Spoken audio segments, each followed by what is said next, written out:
Hey friends, today we'll understand the importance of recovery in our strength training journey. So a lot of guys I've seen, they train in the morning also, they also do strength training in the evening also. They work out 7 days a week, there is no rest days at all.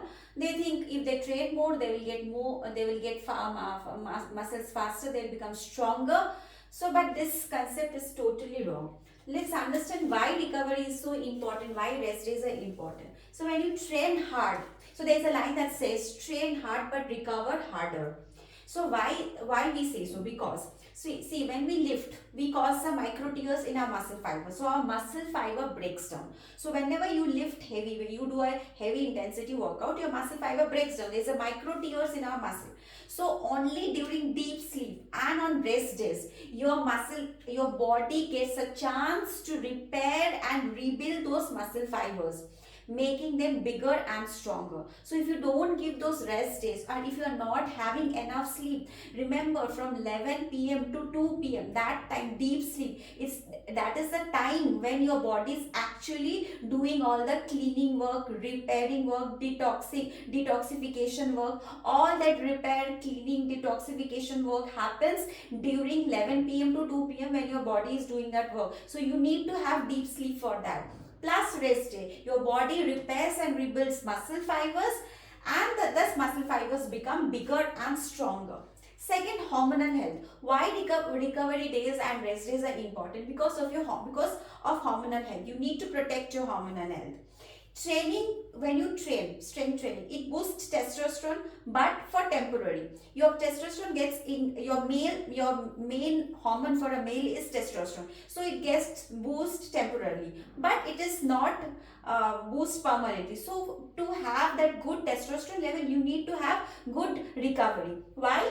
Because no rest, no recovery leads to high cortisol or high stress. Cortisol is what? When you don't give rest to your body, your cortisol increases. Cortisol is a stress hormone that gets released when there is a lot of stress to your body. It's just not your mental stress that increases your cortisol. It's your physical stress. When you give too much physical stress to your body without giving it time to recover, your cortisol increases, your stress hormone increases. So we already know that cortisol is catabolic in nature. It breaks down. It doesn't build anything. It breaks down. So what happened? Higher the cortisol, lower is the testosterone. Now testosterone is the main hormone in a male body. It's the main hormone that promotes muscle growth, fat burning. It leads to better strength. It leads to more muscle mass. Testosterone is the hormone that regulates or help in the muscle growth, promotes muscle growth, gives you strength, gives you better metabolism,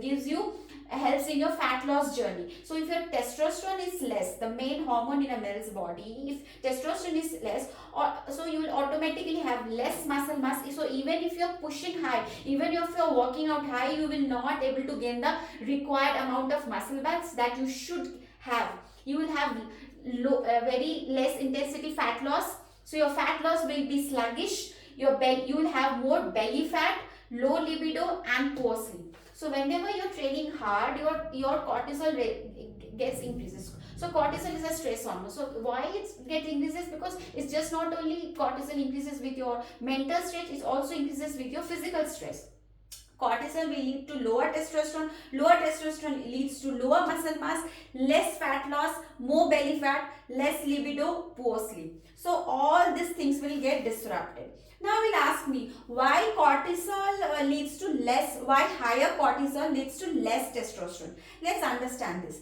We should know that cortisol is a hormone and testosterone is a hormone. Both are made from same precursor. That is, both are made from using the same raw material. Both are made from same raw material, and the thing from which it is made is called pregnenolone. So both are made from pregnenolone. So whenever there is some stress in your body, think stress as an emergency situation or a worse situation. So whenever there is worse situation, we prioritize the things that are more important over things which are not so important. So whenever there is a stress in a body thinks it as a war or an emergency situation. So body will always prioritize survival over reproduction. So body will prioritize production of cortisol over testosterone. So body will prioritize survival over reproduction. So pregnenolone, that is a raw material with which both cortisol and your testosterone is made of. Body will tell you that body will tell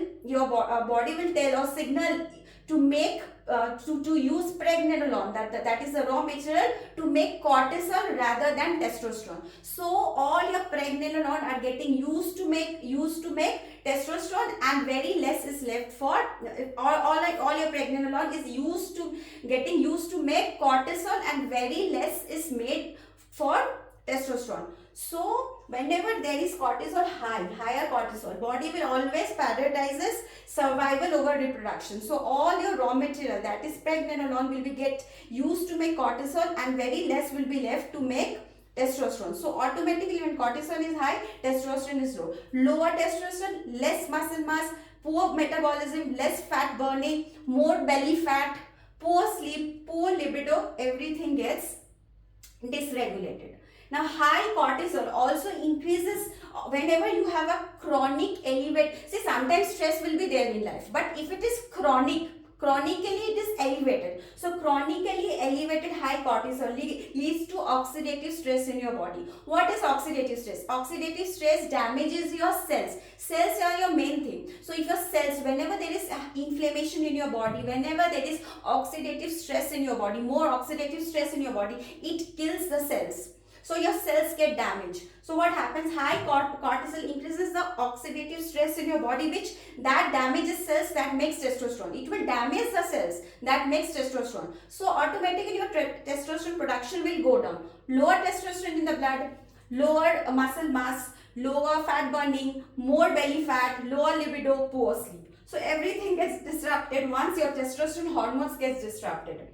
Plus, whenever a guy is working out, they normally work out with a very high intensity workout. They do have very high heavy lifting. So this obviously puts stress on their joints, ligaments and tendons. So if you do not take rest and recovery, your bone health will suffer. So you will be prone to injury, you will be prone to setbacks, you will be prone to chronic pain and fatigue.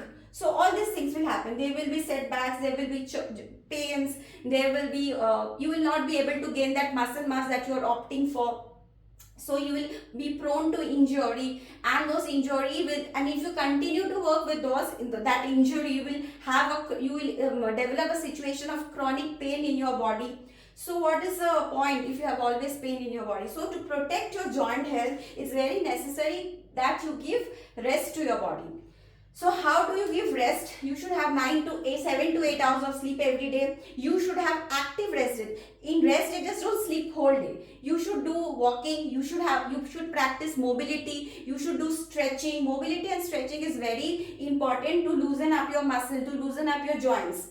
You should fuel properly. You should have high protein, high carb diet. You should hydrate yourself, and you should also learn to manage your stress, because if stress is high, cortisol will be high, and cortisol high messes up everything. Manage your stress. Go do meditation, do deep breathing, go for sunlight walk in sunlight at least 15 minutes a day. Do practice deep breathing, practice meditation, do journaling. This is how you can manage stress. Hydrate properly, 3 to 4 liters of water every day. And mix something in your water, at least mix some salt or some pudina leaves or something. Make it some electrolyte water, otherwise you will pee it out. Fuel properly. Make sure you have healthy fats, protein and carb rich diet. You should have active rest days where you are doing stretching, and you are walking at least 7 to 8,000 steps. You are doing stretching, you are doing some you are working on your mobility. And make sure you have 7 to 8 hours of sleep, because when you are sleeping, your body is actually repairing and rebuilding your muscle fibers. So sleep is very important. I hope this is clear.